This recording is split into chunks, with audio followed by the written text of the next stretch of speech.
तो नमस्कार दोस्तों, आज हम बात करेंगे कैस्ट्रॉल इंडिया लिमिटेड कंपनी के बारे में। और कहीं ना कहीं कैस्ट्रॉल इंडिया लिमिटेड का आपने नाम जरूर सुना होगा और इसके प्रोडक्ट भी यूज़ करे होंगे। कंपनी इंडिया में ऑटोमोबाइल लुब्रिकेंट्स या बात करें तो इंजन ऑयल्स के नाम से जानने वाली बहुत ही जानी मानी कंपनी है। कंपनी काफ़ी अच्छा ब्रांड होल्ड करती है और साथ साथ कंपनी की मार्केट पोजीशन भी काफ़ी अच्छी है। और आज की इस वीडियो में हम इसी कंपनी का फंडामेंटल एनालिसिस करेंगे और देखेंगे कि एज एन इन्वेस्टर आज की डेट में क्या हमें अपना पैसा इस कंपनी में इन्वेस्ट करना चाहिए या नहीं। और उसके साथ साथ कंपनी के फाइनेंशियल्स भी चेक करेंगे कि आज की डेट में कंपनी के सेल्स, रेवेन्यू और प्रॉफिट्स कैसे चल रहे हैं। और उसके बाद हम बात करेंगे कंपनी की वैल्यूएशन की कि आज की डेट में कंपनी में किस प्राइस में मिल रही है, कि क्या कंपनी अंडर वैल्यूएशन है या फिर ओवर वैल्यूड है, यानी कि कंपनी के शेयर उसकी वैल्यू के हिसाब से सस्ते मिल रहे हैं या फिर महंगे मिल रहे हैं। लेकिन दोस्तों आपको एडवांस में बता दूं, आज की डेट में ये कंपनी में काफ़ी सस्ते दामों पे मिल रही है।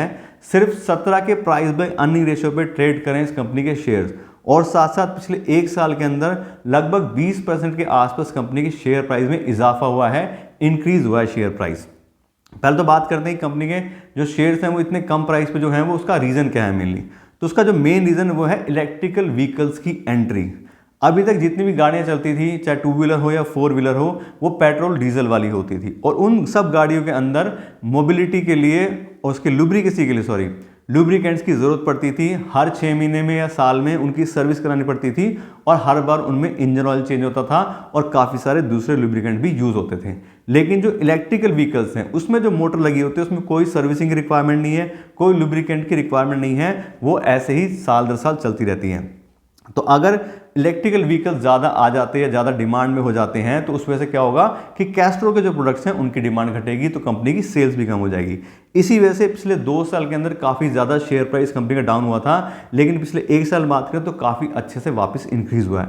और उसका रीज़न क्या है कि बहुत सारी गाड़ियाँ लॉन्च तो हुई हैं लेकिन बहुत ज़्यादा एक्सेप्टेंस अभी भी इलेक्ट्रिकल व्हीकल्स की अभी मार्केट में नहीं आई है। वो सिर्फ एक वेरिएंट बन के रह गया। ठीक है, सीएनजी भी है, इलेक्ट्रिक भी है, डीजल पेट्रोल भी है, जो कस्टमर खरीदना चाहता है वो खरीद सकता है। गवर्नमेंट की तरफ से या कंपनी की तरफ से ऐसा नहीं है कि सिर्फ इलेक्ट्रिकल व्हीकल्स ही चलेंगे, दूसरे नहीं चलेंगे।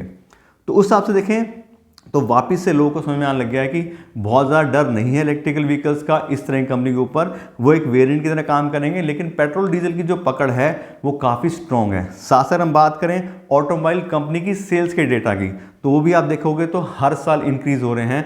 कोई बहुत ज़्यादा फर्क कंपनी की सेल्स में नहीं आया है डीजल पेट्रोल के वेरिएंट में। इसलिए मेरे हिसाब से काफ़ी अच्छा टाइम है एक ऐसे इन्वेस्टर के लिए जो बहुत ही अच्छी ब्रांडेड कंपनी को सस्ते दाम पे खरीदना चाहते हैं।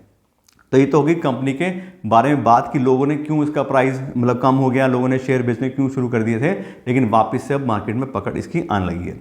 अब हम बात करें थोड़ा सा कंपनी के प्रोफाइल के बारे में। तो आपको पता है कैस्ट्रॉल क्या है, लुब्रिकेंट्स बनाती है, इंजन ऑयल, ब्रेक ऑयल और बहुत सारी चीज़ें वो कंपनी बनाती है, सारे टू व्हीलर्स के लिए, फोर व्हीलर्स के लिए।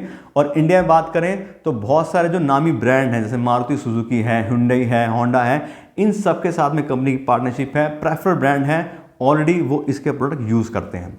मार्केट पोजीशन काफ़ी अच्छा है। दूसरी सबसे बड़ी मल्टीनेशनल कंपनी है इंडिया के अंदर जो ऑटोमोटिव लुब्रिकेंट्स बनाती हैं। लगभग 20% का अकेले कैस्ट्रॉल का शेयर है पूरी लुब्रिकेंट की मार्केट के अंदर। तो काफ़ी स्ट्रॉन्ग बिजनेस कंपनी यहाँ पे होल्ड करती है। दूसरी बात करें पेरेंट कंपनी की, तो ये कैस्ट्रॉल इंडिया में एक सब्सिडरी कंपनी है, कैस्ट्रॉल लिमिटेड यूके की। और अब कैस्ट्रॉल यूके को भी बीपी पीएलसी कंपनी ने 2002 में एक्वायर कर लिया था। तो अब इसकी जो मेन पेरेंट कंपनी है वो बीपी पीएलसी बन गई है। बीपी मतलब ब्रिटिश पेट्रोलियम, उन्होंने कैस्ट्रॉल को एक्वायर किया और कैस्ट्रॉल की ऑलरेडी सब्सिडी कंपनी थी, तो उनकी जो मेन पेरेंट कंपनी है वो बीपी है। और बात करें बीपी की, तो बीपी पूरे वर्ल्ड के 7 ऑयल सुपर मेजर्स में से यानी कि 7 सबसे बड़ी जो वर्ल्ड की कंपनी है उसमें से एक बीपी है। तो काफ़ी स्ट्रॉन्ग उसकी मार्केट पोजिशन है। लगभग बात करें बीपी की भी तो 150 कंट्रीज़ में उनका ऑलरेडी बिजनेस है। बहुत सारे उनमें भी प्रेफर ब्रांड्स के साथ में वो काम करती है, जैसे फॉक्सवैगन है, ऑडी, बीएमडब्ल्यू, इसके साथ में उनकी पार्टनरशिप है। तो काफ़ी स्ट्रॉन्ग बिजनेस है कंपनी का और ये उसकी सब्सिडरी है। तो उनका सारा बिजनेस का एक्सपीरियंस, सारी एक्सपर्टीज़ जो है वो कंपनी इंडिया में भी यूज़ करती है। उसके बाद बात करें कंपनी की इंडिया में, तो काफ़ी अच्छा डिस्ट्रीब्यूशन नेटवर्क कंपनी होल्ड करती है। 350 डिस्ट्रीब्यूटर कंपनी के पास में जो लगभग 1 लाख कस्टमर्स को अपनी सर्विस देते हैं। उसके अलावा सब डिस्ट्रीब्यूटर्स हैं, फिर 3000 की इंस्टीट्यूशंस हैं, डायरेक्ट जो कंपनीज होते हैं वहाँ पे कंपनी डायरेक्टली अपने प्रोडक्ट सप्लाई करती है। तो कंपनी डिस्ट्रीब्यूशन की बात करें तो पूरे पैन इंडिया में कंपनी के प्रोडक्ट्स अवेलेबल हैं। बहुत अच्छे से कंपनी का डिस्ट्रीब्यूशन नेटवर्क भी है। इसके बाद करें कंपनी की मैन्युफैक्चरिंग कैपेबिलिटीज़ की इंडिया में, तो इंडिया के पास 3 प्लांट हैं जहाँ पे काफ़ी अच्छी उनकी कैपेसिटी है अपने प्रोडक्ट्स बनाने की, और काफ़ी हाई रेंज में ही वो अपने जो उसको कैपेसिटी को वो यूज़ भी करते हैं इंडिया में। उसके बाद बात करें तो कंपनी की जो रीसेंट पार्टनरशिप हुई है, अभी 2020 के अंदर कंपनी का जियो और बीपी का पार्टनरशिप हुआ है। जियो यानी कि रिलायंस इंडस्ट्रीज लिमिटेड और बीपी यानी कि ब्रिटिश पेट्रोलियम, उन्होंने ज्वाइंट वेंचर करके एक नई कंपनी बनाई है, इसका नाम है रिलायंस बीपी मोबिलिटी लिमिटेड। उसके थ्रू दोनों कंपनियां ज्वाइंट वेंचर करके ऑयल की मार्केट में और लुब्रिकेंट्स की मार्केट में एक लीडिंग कंपनी इसको बनाना चाहते हैं।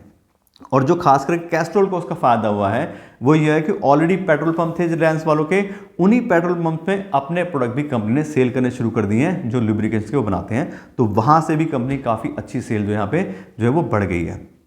तो इस तरह से कुल मिला के बात करें कंपनी के बिजनेस की तो काफ़ी स्ट्रॉन्ग बिजनेस है। जैसा पता है already company second largest lubricant company है, वेल रिकॉग्नाइज ब्रांड है, साथ में रिलायंस के साथ पार्टनरशिप करके कंपनी ने और अच्छे से स्ट्रॉन्ग जो है मार्केट कैप्चर करना शुरू कर दिया है। तो बिजनेस वाइज बात करें तो कुल मिला के बहुत ही स्ट्रॉन्ग कंपनी है। और रीज़न आपको बता दिया कि क्यों उसका शेयर प्राइस गिरा था, उसका वही है इलेक्ट्रिकल व्हीकल्स की वजह से लग रहा था कि इलेक्ट्रिकल व्हीकल्स आ जाएंगे तो लुब्रिकेंट्स की जरूरत नहीं पड़ेगी, उन गाड़ियों में रिक्वायरमेंट होती नहीं है सर्विस कराने की या इंजन ऑयल वगैरह की, तो इनकी सेल कम हो जाएगी। लेकिन ऐसा कुछ भी नहीं हुआ है। ये तो हो गई बिजनेस के बारे में बात। अभी हम इसके फाइनेंस के बारे में जब बात करेंगे तो उसकी सेल्स और रेवेन्यू भी डिस्कस करेंगे, तो आप देखोगे तो कोई भी खास फर्क कंपनी के सेल्स या रेवेन्यू पर नहीं आया इलेक्ट्रिकल व्हीकल्स की वजह से। तो दोस्तों अभी तक तो बात होगी कंपनी के बिजनेस प्रोफाइल के बारे में और कंपनी की मार्केट पोजीशन के बारे में। अब हम बात करें कंपनी के फाइनेंशियल्स के बारे में कि आज के दिन कंपनी के रेवेन्यू और प्रॉफिट्स कैसे चल रहे हैं। और किसी भी कंपनी का फाइनेंशियल एनालिसिस करने के लिए मैं कम से कम पिछले 5 साल का डेटा यूज़ करता हूं, जिससे हमें कंपनी के बारे में डिटेल नॉलेज मिल सके। यहाँ आप देखिए पिछले 5 साल का डेटा, तो ये कंपनी कैलेंडर ईयर को फॉलो करती है एज एन फाइनेंशियल ईयर। और यहाँ पे देखें तो 2018 से लेकर 2022 तक हमारे पास डेटा है। इसमें सबसे पहला जो हम कंपनी का पैरामीटर चेक करते हैं वो होता है सेल्स या रेवेन्यू। और यहाँ पे देखें तो 2018 में कंपनी के रेवेन्यू थे 3,905 करोड़ रुपए, जो कि अब 2022 में बढ़ के 4,774 करोड़ रुपए यानी कि लगभग 4,800 करोड़ के आसपास हो गए हैं। तो सेल्स में इंक्रीज ही हुआ है, कहीं भी डिक्रीज नहीं हुआ है। 2020 के अंदर जरूर सेल्स गिरी थी, सबकी गिरी थी क्योंकि कोरोना का टाइम था। उसके बाद से देखें तो वापस से कंपनी ने अपना काफ़ी अच्छा पिकअप कर लिया मार्केट को।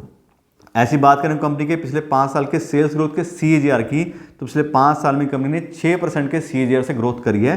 तो बहुत ज़्यादा ग्रोथ तो नहीं करी है, लेकिन कंपनी फिर भी ग्रोथ में ही है। उसके बात करें अगले पैरामीटर की, तो अगला हमारा पैरामीटर है ऑपरेटिंग प्रॉफिट मार्जिन।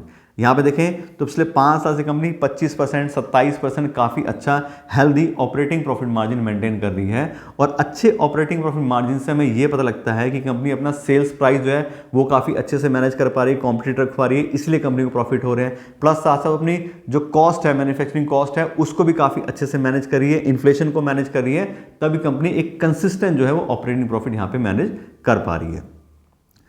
अगले पैरामीटर की बात करें तो अगला है नेट प्रॉफिट। नेट प्रॉफिट भी आप देखोगे तो 2018 में 700 करोड़ रुपए, फिर 800 करोड़ रुपए, और वापस से 2022 में फिर से 815 करोड़ रुपए का कंपनी का नेट प्रॉफिट आया है। तो कंपनी सेल्स भी अच्छे से इंक्रीज कर रही है, अपना प्रॉफिट भी अच्छे से मैनेज कर रही है। बात करें प्रॉफिट ग्रोथ के CAGR की, तो पिछले 5 साल में कंपनी का 4% से CAGR से कंपनी का जो प्रॉफिट है वो भी इंक्रीज हुआ है। इसके बाद बात करें हम अगले पैरामीटर की, तो अगला हमारा पैरामीटर है फ्री कैश फ्लो। और फ्री कैश फ्लो का मतलब क्या है, वो पैसा जो कंपनी के पास फ्रीली अवेलेबल है, जिस पैसे की अब बिजनेस को रिक्वायरमेंट नहीं है और एक ओनर या एक इन्वेस्टर उस पैसे को अपने घर लेके जा सकता है, उसका मतलब था फ्री कैश फ्लो। और यहाँ पे देखें तो पिछले 5 साल से लगातार हर साल कंपनी के पास फ्री कैश फ्लो अवेलेबल है, 500 करोड़ रुपए, 800 करोड़ रुपए, काफ़ी अच्छा कंपनी फ्री कैश फ्लो भी मैनेज कर पा रही है। इसका मतलब ये है कि कंपनी रन भी हो रही है, सारी कैपेक्स सब चीज़ें हो रही हैं और फिर भी कंपनी के पास पैसा बच रहा है, तो एक कैश रिच कंपनी भी है। उसके बाद में अगले पैरामीटर की, तो है डिविडेंड पे आउट परसेंट। आप देखोगे तो बहुत ही बढ़िया डिविडेंड देने वाली कंपनी है। 60%, 70%, मिनिमम 70-75% तो है ही। कंपनी हर साल डिविडेंड पेमेंट करती है, तो कंपनी काफ़ी स्टैब्लिश है। इसलिए कंपनी को पैसे की इतनी रिक्वायरमेंट नहीं है कि बार बार बिजनेस डालना पड़ता है, तभी वो अपने इन्वेस्टर को वो पैसा एज ए डिविडेंड वापस भी कर रही है। इसलिए बात करें अगले पैरामीटर की, तो अगला हमारा पैरामीटर है डेट बाय इक्विटी रेशियो। और डेट बाय इक्विटी रेशियो में ये पता लगता है कि कंपनी ने अपना खुद का कितना पैसा इन्वेस्ट किया हुआ है और लोन लेके कितना पैसा इन्वेस्ट किया है। यहाँ पे देखें तो कंपनी का डेट बाय इक्विटी रेशियो आ रहा है 0.03, लगभग 0 के आसपास मान के लो, यानी कि हमें कोई डेट नहीं है, कोई कंपनी ने लोन ले लिया हुआ, लोन ना लेने का फ़ायदा क्या है कि उनको कोई इंटरेस्ट पेमेंट का बर्डन नहीं आएगा, कोई पैसा वापस नहीं करना पड़ेगा जो लोन लिया हुआ है। अगर कोई भी कंपनी हाई डेट होल्ड करती है तो उसमें प्रॉब्लम क्या आती है कि चाहे प्रॉफिट है और लॉस हो, आपको बैंक का जो इंटरेस्ट है वो तो पेमेंट करना ही करना है, और साथ साथ जो आपने पैसा लिया है वो भी आपको बिजनेस में निकाल के वापस करना पड़ेगा। तो उस तरह की कोई भी प्रॉब्लम नहीं है, बहुत ही स्ट्रॉन्ग पॉइंट है कंपनी का ये। कंपनी में कोई डेट नहीं है, सारा का सारा पैसा अपना ही है, जो भी प्रॉफिट है वो सब कंपनी का खुद का है। इसके बाद करें अगले पैरामीटर की, तो अगला हमारा पैरामीटर है रिटर्न ऑन इक्विटी।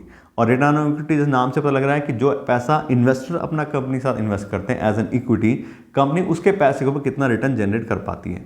और आपको बता दें किसी भी कंपनी का 15% से ज़्यादा अगर रिटर्न ऑन इक्विटी होता है तो उसको काफ़ी अच्छी कंपनी मानते हैं, कंपनी जो इन्वेस्टर के पैसे को काफ़ी अच्छे से यूटिलाइज कर रही है। और यहाँ पे देखें तो लास्ट ईयर कंपनी का रिटर्न इक्विटी है 46% का, यानी कि 15% के बेंचमार्क से 3 गुना ऑलरेडी कंपनी का रिटर्न ऑन इक्विटी है। और सिर्फ लास्ट ईयर का नहीं है, लास्ट 5 ईयर्स का अगर हम डेटा देखें तो उसका 52% का एवरेज है, यानी कि रिक्वायर्ड पैरामीटर से 3 गुना कंपनी रिटर्न ऑन इक्विटी देती है। तो काफ़ी अच्छे से कंपनी अपने इन्वेस्टर के पैसे को यहाँ पे यूटिलाइज करती दिखाई दे रही है। तो इससे हम पूरे ओवरऑल फाइनेंशियल देखें तो बहुत ही स्ट्रॉन्ग फाइनेंशियल्स कंपनी के पास में, जैसे हमने बात की कंपनी की सेल्स भी इंक्रीज हो रही है, कंपनी का प्रॉफिट भी इंक्रीज है, कोई डेट नहीं है, रिटर्न ऑन इक्विटी बढ़िया है, फ्री कैश फ्लो अवेलेबल है, सब चीज़ें देखें तो यहाँ पे पॉजिटिव हैं। जो हम बात कर रहे थे कि इलेक्ट्रिकल व्हीकल्स की वजह से दिक्कत आएगी, वो दिक्कत आएगी, लेकिन कंपनी के फाइनेंशियल्स में कहीं हमें कोई उस चीज़ का इफेक्ट दिखाई ही नहीं दे रहा है। तो बिजनेस वाइज कंपनी अच्छी है और साथ साथ फाइनेंशियली भी काफ़ी स्ट्रॉन्ग है। दोस्तों अभी तक तो बात हुई कंपनी के फाइनेंशियल के बारे में और कंपनी के बिजनेस प्रोफाइल के बारे में। अब हम बात करें कंपनी की वैल्यूएशन के बारे में कि जो हमने बात की थी कंपनी सस्ते दाम मिल रही है वो किस तरह से मिल रही है। और मैं आपको बता दूं किसी भी कंपनी की वैल्यूएशन करने के लिए मैं यूज़ करता हूं डिस्काउंटेड कैश फ्लो एनालिसिस, और उसके अंदर हम कंपनी को फ्री कैश फ्लो पर वैल्यू करते हैं, कंपनी कितना फ्री कैश फ्लो जनरेट कर पा रही है उसके हिसाब से उसकी कितनी वैल्यू बनती है। क्योंकि फ्री कैश फ्लो क्या है, वो एक ज़्यादा बेटर पैरामीटर है कंपनी को चेक करने के लिए। क्योंकि नेट प्रॉफिट में क्या होता है, कई बार कंपनियां बहुत सारी ऐसी होती हैं इनको नेट प्रॉफिट तो होता है लेकिन पैसा उनके पास बचता नहीं है, वापस से री इन्वेस्ट करना पड़ जाता है या बैड डेट्स हो जाते हैं। तो नेट प्रॉफिट से ज़्यादा बेटर पिक्चर जो है वो फ्री कैश फ्लो दे पाता है, और उसी कारण इस कंपनी को वैल्यूएशन करने वाले हैं। और यहाँ पे हमने डेटा चेक किया था पिछले 5 साल के कंपनी के फ्री कैश फ्लो का। तो पिछले 3 साल का हम देखें तो 2020 में 869 करोड़ था, 2021 में 547 करोड़ था और 2022 में 806 करोड़ था। अब क्योंकि तीनों साल के फ्री कैश फ्लो में वेरिएशन आ रहा है तो हम इसका एवरेज ले लेते हैं, और पिछले 3 साल के फ्री कैश फ्लो का एवरेज आ रहा है 740 करोड़ रुपए, यानी कि कैस्ट्रॉल इंडिया लिमिटेड लगभग 740 करोड़ रुपए हर साल फ्री कैश फ्लो जनरेट करती है।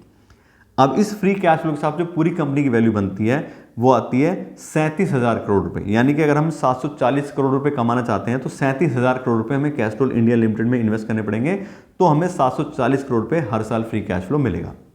तो ये तो हो गई पूरी कंपनी की वैल्यू। अब इसको हम पर शेयर से डिवाइड करते हैं तो टोटल नंबर ऑफ शेयर से डिवाइड करते हैं तो पर शेयर की वैल्यू आती है, तो पर शेयर की वैल्यू आती है 374 रुपये, यानी कि अगर हम 374 रुपये पर शेयर के हिसाब से कैस्ट्रॉल इंडिया लिमिटेड में इन्वेस्ट करेंगे तो हम कंपनी को फेयर प्राइस पे खरीदेंगे। ठीक है, कंपनी इतना फ्री कैश फ्लो जनरेट करती है तो उसके हिसाब से उसकी पर शेयर की जो फेयर वैल्यू है वो 374 रुपये पर शेयर आती है। लेकिन फेयर प्राइस का मतलब क्या है कि जितना पैसा कंपनी कमा रही है, जितने पैरामीटर वो कर रही है उसके हिसाब से हम उसको पूरा पैसा देके खरीद रहे हैं। तो पूरे पैसे देने में प्रॉब्लम क्या है कि जो भी हमने डेटा चेक किया वो सब क्या है, पास्ट रिकॉर्ड है। हो सकता है कंपनी कल को किसी और प्रॉब्लम में आ जाए, पहली बात और इलेक्ट्रिक व्हीकल्स की, तो कंपनी को इतना प्रॉफिट ना हो, फ्री कैश फ्लो जनरेट ना हो पाए, तो अपने जो भी आने वाले हमारे रिस्क हैं उसको मैनेज करने के लिए हम यूज़ करते हैं मार्जिन ऑफ सेफ्टी का कॉन्सेप्ट। मार्जिन ऑफ सेफ्टी का मतलब होता है कि जो भी कंपनी का फेयर प्राइस है उसके 50% में हम कंपनी को खरीदने की कोशिश करनी चाहिए, जिससे हम अपने जो भी आने वाले रिस्क हैं उसको अच्छे से मैनेज कर सकें और साथ साथ सस्ते दामों पे शेयर्स भी खरीद सकें। तो हमने फेयर वैल्यू निकाली 374 रुपये, उसका 50% यानी मार्जिन ऑफ सेफ्टी हो गया 187 रुपीज़। तो अगर हम 187 रुपीज़ के हिसाब से कंपनी के शेयर खरीदेंगे तो हम काफ़ी सस्ते दामों पे खरीदेंगे, अपना जो रिस्क है उसको भी मैनेज कर पाएंगे। तो ये तो होगी हमारी बात कि हमें कौन सा प्राइस ठीक लग रहा है कंपनी इन्वेस्ट करने के लिए। अब हम बात करते हैं कंपनी के करंट शेयर प्राइस की कि आज की डेट में कंपनी का शेयर प्राइस क्या चल रहा है। तो आपको बता दें आज की डेट में कंपनी का शेयर प्राइस आ रहा है सिर्फ 140 रुपये का। जो हमने फेयर वैल्यू निकाली थी 374 रुपये, उसका 50% 187, उसके 50% से भी कम 140 रुपये पे कंपनी के आज की डेट में शेयर्स अवेलेबल हैं। तो क्लियरली दिखाई दे रहा है हाईली अंडर वैल्यूड कंपनी है। अगर हम बात करें परसेंटेज वाइज की तो कंपनी के शेयर उसके 40% ऑफ फेयर वैल्यू अवेलेबल हैं। जो हम 50% की मार्जिन ऑफ सेफ्टी मांगते हैं उससे ज़्यादा 60% का मार्जिन ऑफ सेफ्टी मिल रहा है एक ऐसी कंपनी का जो बिल्कुल एक स्ट्रॉन्ग ब्रांड है, बहुत बड़ी बड़ी कंपनी से उनके टाइप्स हैं और दुनिया की 7 सबसे बड़ी एक कंपनी में से उनकी पेरेंट कंपनी है इतना सब कुछ होने के बावजूद भी, क्योंकि मार्केट में काफ़ी ज़्यादा डाउट चल रहा था लेकर के कार्स को और किस तरह के आगे मार्केट होगा इलेक्ट्रिक व्हीकल्स का, उस वजह से शेयर ये डाउन है। अदरवाइज बिजनेस हमने देख लिया काफ़ी स्ट्रांग है, हमने फाइनेंशियल चेक के लिए सब कुछ ठीक है, फिर भी आज की डेट में इस कंपनी के शेयर्स इतने कम दाम पे अवेलेबल हैं।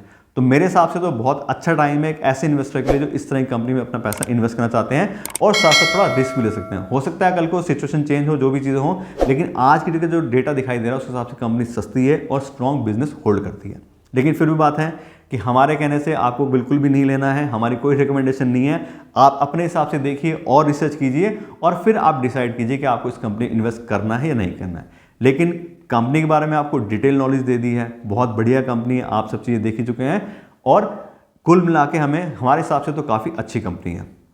तो इस तरह से कंपनी पर आपको डिटेल नॉलेज दे दी है। आशा करते हैं आपको वीडियो अच्छी लगी होगी। अगर आपको वीडियो अच्छी लगी हो तो उसको लाइक और शेयर जरूर कीजिएगा और साथ साथ मेरे चैनल को सब्सक्राइब कर लीजिएगा। Thank you so much.